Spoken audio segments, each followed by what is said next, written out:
Now I'm going to show you an example of a quantifier in mathematics. You can see on your screen this summation, which sums 1 over I for the values of I between 1 and n. So this is a quantifier in mathematics, and I'm going to show you how to implement this quantifier in C#. Quantifiers can also be implemented in programming languages.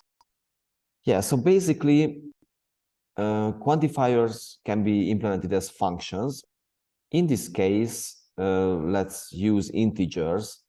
And since the summation will return an integer result, the return type of this function should be int. Okay, let me call the function sum, and let's say what parameter this function should have. Well, as you can see, n is a parameter, an input parameter. I is not.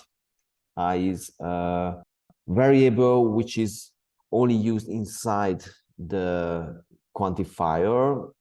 It is going to be a local variable inside the function. Anyway, the input parameter is called n, and you probably know how to implement a summation.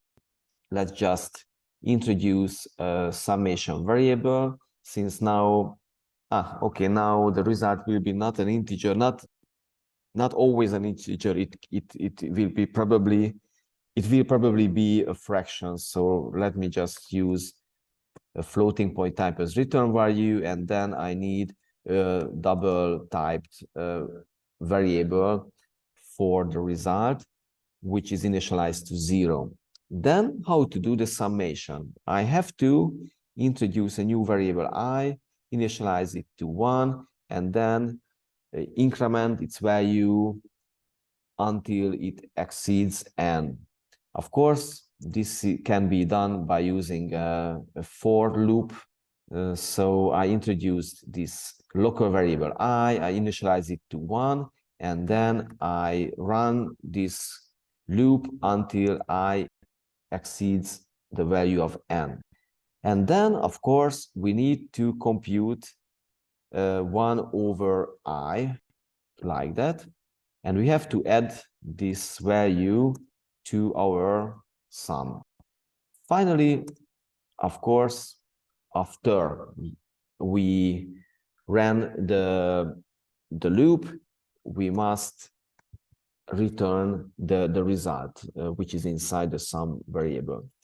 To sum up, quantifiers can be implemented as functions with some loop inside. This can be, for instance, a for loop in this case. We will check out how to implement the logic quantifiers, that is the universal quantifier and the existential quantifier, in the next video.